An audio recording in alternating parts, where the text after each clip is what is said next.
welcome to AI've Got Questions. I'm Stacey Epstein, your host. I'm a former CEO and 4-time CMO, and I'm in awe at how much AI is transforming our profession. I created this podcast to help expose some of the new technologies and the incredible new ways we're doing work with AI in marketing and in go-to-market in general. I hope you enjoy the show. I'm very excited today to have a CMO with us. Maura Rivera from Qualified is here to talk to us today. I think Qualified is maybe one of the furthest along companies in the, AI for marketers and sales. So let's dive into it. First, Maura, tell us a little bit about you and your background and how you got to Qualified. Yeah. So thanks for having me, Stacey. It's always fun to kind of take a break from the chaos and chat a little bit. So my name's Maura Rivera. I've been at Qualified for 6 years, and the company started about 6.5 years ago. So I've kind of been there since the beginning, and it's been a really, really fun journey. Prior to Qualified, I was at Salesforce. I was at a survey company called Get Feedback, and here we are today at Qualified, and it's been fun. Amazing. And I know Craig, the founder of Qualified, Yep. actually from my ServiceMax days when he was at Salesforce. So obviously, I'm guessing you met at Salesforce. Yeah. So I worked with our Qualified founders, Craig and Sean, at Salesforce 15 years ago. My first job out of college was actually working for Craig, and he was the CMO at Salesforce at the time. And that was really fun because it was kind of a boot camp in marketing where I just got to see and hear and observe how a really great marketing function was born. And then Craig went off to found his next venture, Get Feedback, with Sean. And I kind of followed them there, and I led product marketing and customer marketing. And then a little bit after that, they founded Qualified. And I was really excited because the vision was like, how do we help marketers generate pipeline in a better way? And that's kind of been our vision from the beginning, but our direction has shifted and adjusted with the introduction of AI. We've kind of pivoted where the company's going, but pipe gen has always been core to it. And Craig said, like, hey, do you want to come join a startup? And I said, let's do it. And then fast forward to today, we're a couple hundred employees. We're spread out remotely. We have probably about 1,000 customers, and a ton of them have hired our AISDR agent to really automate the whole pipe gen motion. So it's been a fun ride. Awesome. So you've only ever worked for Craig. Yeah. That's I awesome. had like a quick stint as a recruiting coordinator. Actually, this is funny for at the time, the recruiter who's now our VP of people at Qualified. And then I've worked for Craig kind of from there on out. He left Salesforce and I had a few other roles. I was on like the Salesforce Live, the broadcast team, the creative team, but I've continued to kind of follow him. And I think there's a lot to be said for once you find a team that you trust, how do you kind of stick with them? And if it's not broken, why fix it? So the whole founding team at Qualified has kind of worked together at all of these other companies, and same with our executive team. Like a lot of us came from Salesforce. So I feel like there's a lot of trust within the team, which is, I think I took for granted for a while. And then I meet other CMOs and other leaders who are navigating newer relationships. And I realize it's a good gig to kind of be with a crew that you trust. Absolutely. Well, I know Dan Darcy well too. Oh, yeah. So. I mean, who doesn't? The most I popular know. man. That's so true. I'm not special there. But yeah, what an all-star crew. I worked either for or with Dave Yarnold at like 5 companies, literally. Like I just spent my whole career following him around. And then I started working at other companies and I thought all CEOs were perfect. Yeah. I agree with you. If it's working and you're loving it, it's what it's all about. So you were part of the very early team. Like, were you even in an office? Were you in a garage somewhere? Yeah. So when we first started, there were the 5 co-founders, Craig, Sean, Bing, Gopal, Tani. And then the 3 kind of first employees, we all started at the same time. It was Brandon, our first engineer, Tony, our first sales leader, and me to join kind of to spearhead marketing. So I was the only woman when we first started. We were in an apartment by the ballpark in San Francisco. Nice. It was not glamorous at all. And it's so funny. We look back at those days now with such nostalgia of like, what a simpler time. But at the beginning, it was small and ragtag, but it was actually, it's funny when I meet CMOs who are leading marketing at startups now, I probably look back at it with rose-colored glasses because I know it's hard. You don't have budget, you don't have resources, nobody knows who you are. There's so much to do, you don't even know where to start. But I look back on it fondly of like, that was really fun because we all had this fire and we all were like Mhm. figuring it out together. And there were no silos among departments because we all were just like literally in a loft department where you could hear every sales call, you could hear every engineering discussion. So it was Yeah. fun. And that whole crew of 8 who started in the apartment were all still at Qualified. So like we're all still here. We're a little bit more, removed from each other because we've all built out teams, but it's the same kind of core crew. Well, let's just take a moment and acknowledge the fact that one of the first hires was a marketer. Yeah. That's pretty amazing to show the value of marketing at such an early time. That's great. Totally. And I think that came from Craig being the CMO at Salesforce. He Yeah, understood the value of brand building and content creation. Cause sometimes I feel like marketers come in at like higher number 20 or 30 totally. or even Oh yeah. later. But that was kind of part of our core DNA. And I feel like and Sean, also our co founder, he's like a product marketer by heart. So they totally got it and prioritized it, which was nice. Yeah. Another great reason for you to be there. I've done super early startup too, where Mhm. I was, like at ServiceMax, I think I was employee 13. And I do think the game is so different now because of AI. Even this podcast, I literally do this whole podcast all by myself. It's all so easy because of AI. And now I think through all of the different functions of marketing and even sales that so much of it can be done. Even since you started at Qualified, let's use this as a segue into Qualified Mhm.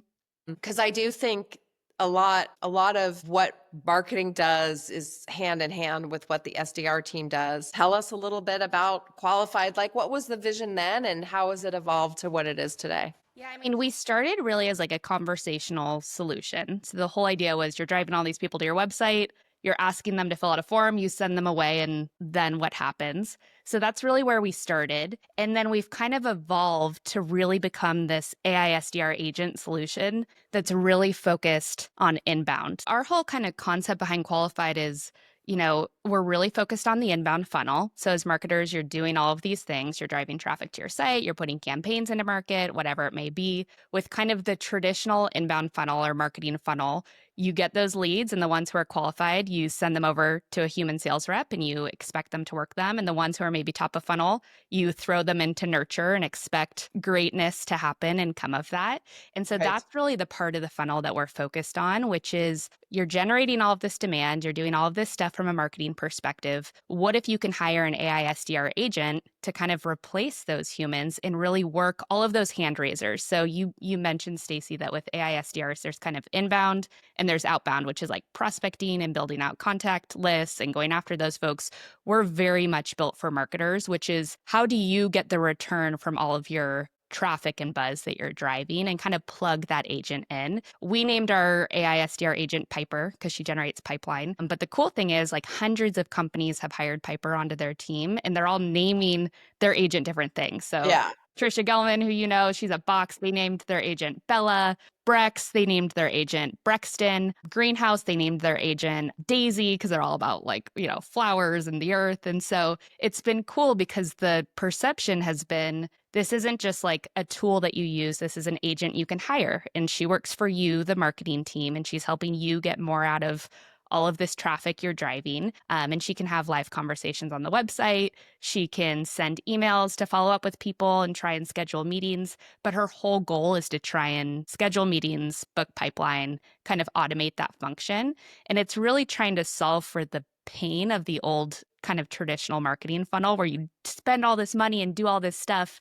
And then you'd be like, who's working my leads? Are they Mhm. working them quickly? Are they working them with quality? Do they have the capacity to get to them today, this moment? And now in the age of AI, it's like, oh, you can just have an agent do all of that and kind of train. The whole idea is like, how can they operate like your best SDR? Like, I'm sure you've had that SDR that you've Totally. loved and trusted and the Yeah. ones that you don't. And it's like, Yeah. can you clone that best SDR and then have them do it at massive scale? And to your point, it's been cool because it's been like really wide. We launched our AI SDR a year ago and hundreds of companies have hired her and they're seeing really great results. So it feels like a tangible, natural use case for marketers. Interesting. So you started as sort of this way to automate those online conversations that happen when a prospect is kind of doing their own discovery. Mhm. And then AI hit the scene and you said, wow, we can even make this way better. Totally. I almost feel like it's this second chapter of the company and we're a whole new Yeah. company.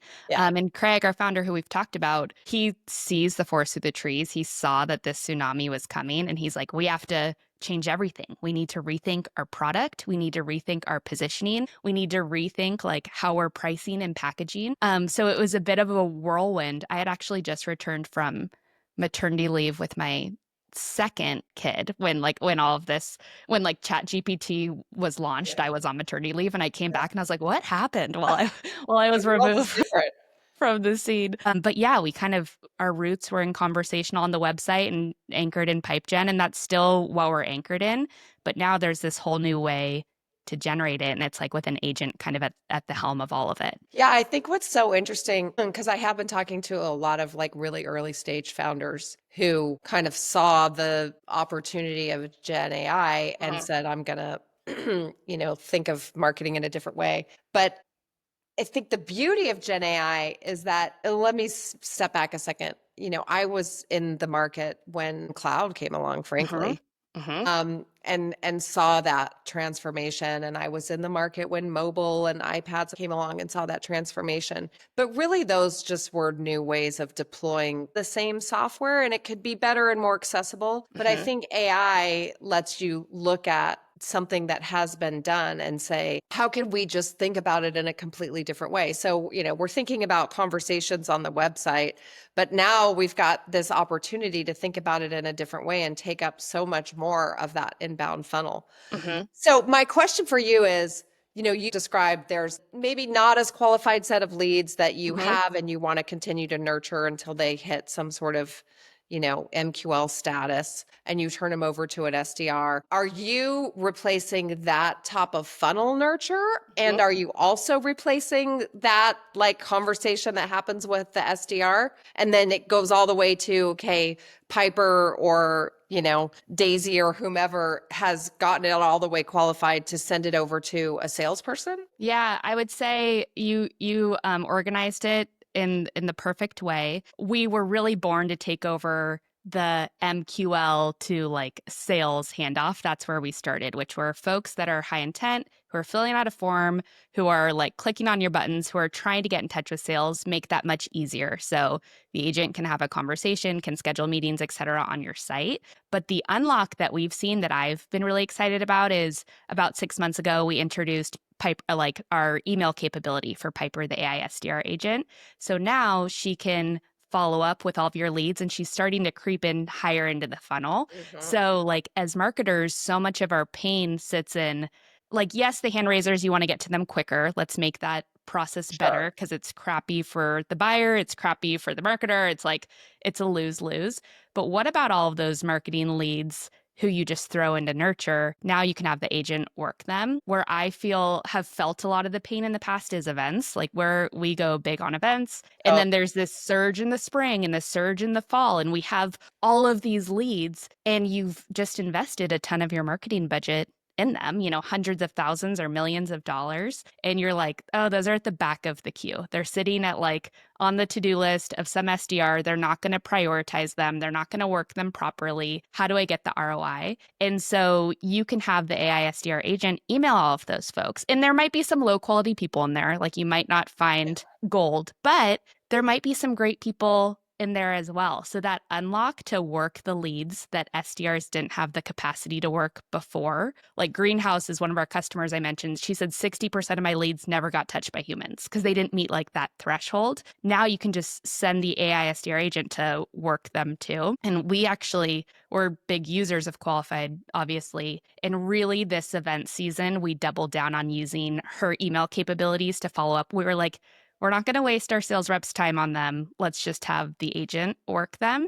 And we had X the pipeline from events this Q1 versus last Q1. And yeah. it's all because they were getting worked and they were getting worked quickly and intelligently and like based on all of the account data. So that's been this cool thing because that wasn't our initial use case. Like we were like, make that hand raiser experience better.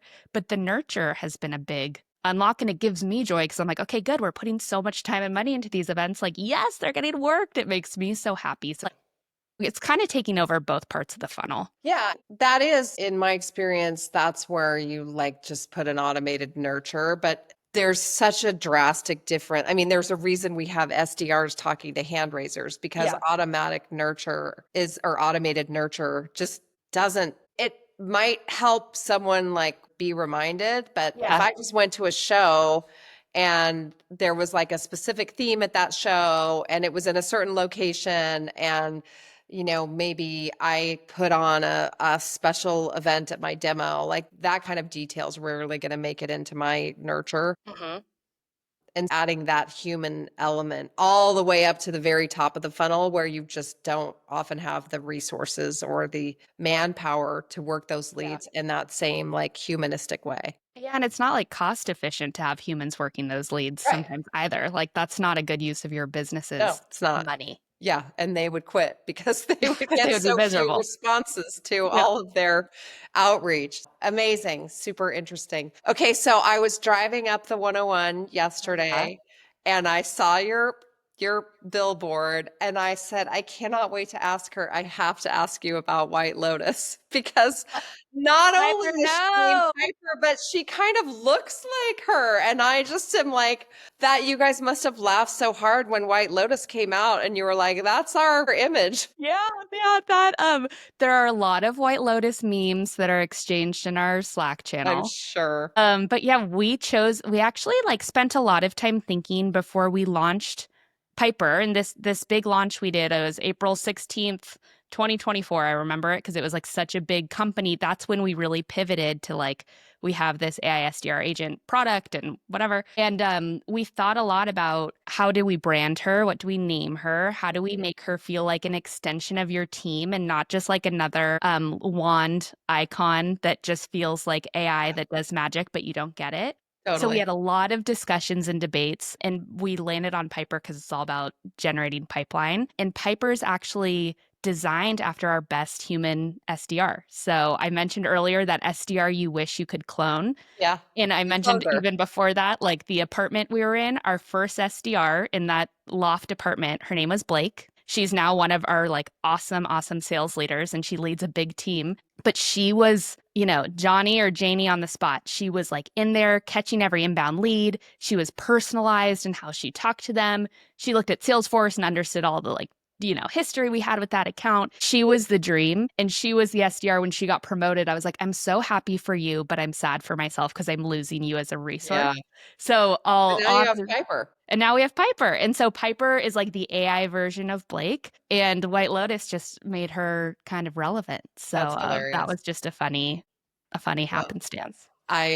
we have a puppy and her name's Piper. We got Oh, her a year ago, so I have a lot of Piper in my life you too. have your own Piper. Okay, one last question. Obviously, you've already kind of evolved and pivoted a little bit based on the great new technology available. What do you think about the future? What are you guys working on? How far do you think this can go? Yeah, I mean, we're working on a big launch right now that we're launching in a few weeks that's really showing marketers kind of the brain of Piper and how everything works and what comes into play that shapes her sales strategy for each unique buyer. So we're excited about that. Cool. But beyond that, what I'm excited, not just with our product, I think with all AI products and agentic marketing solutions, is like, where is this going to take us as marketers from a reportings and analytics perspective? That's my dream is not only that you have an AI SDR agent who's doing all of the work, but you can go ask her any day, hey, Piper, like, what did you do today? Hey, Piper, what meetings did you book for me today? And then also, how can we have these like voice prompted dashboards for CMOs and marketing leaders that tell you beyond your agent, like what's going on with the business, what's going on with pipeline, what campaigns are working in market now. So that's where I'm excited to see not just our own product go, but all kind of AI marketing tech go, which is how can we as marketing leaders just continue to get more data in our hands at the snap of a finger and not be reliant on like a marketing ops person to build us dashboards and spend hours of their life doing it. So I feel like we're kind of just at the beginning, really. Like we went from AI tools to Copilot to now this fully agentic marketing world. And I'm curious to see what we think when we look back on 2025. Like, oh, we had no idea how autonomous some of these workers would become. But yeah, it's exciting. I'm Very excited to exciting. listen to your other episodes too. You will be in the first batch that is released here in a few weeks, so I'll definitely let you know. And I'm so excited for you guys. I love watching you and seeing your success. And let's check in another 6 or 12 months and see where it's all continuing to go. Fun times in tech for sure, in It's marketing as well. exciting. Well, Yeah, thank you for having me, Stacey. thank you. Bye-bye. Bye. Thanks for joining I've Got Questions. Please follow or subscribe and share it with a fellow marketer because figuring out AI is better with a friend.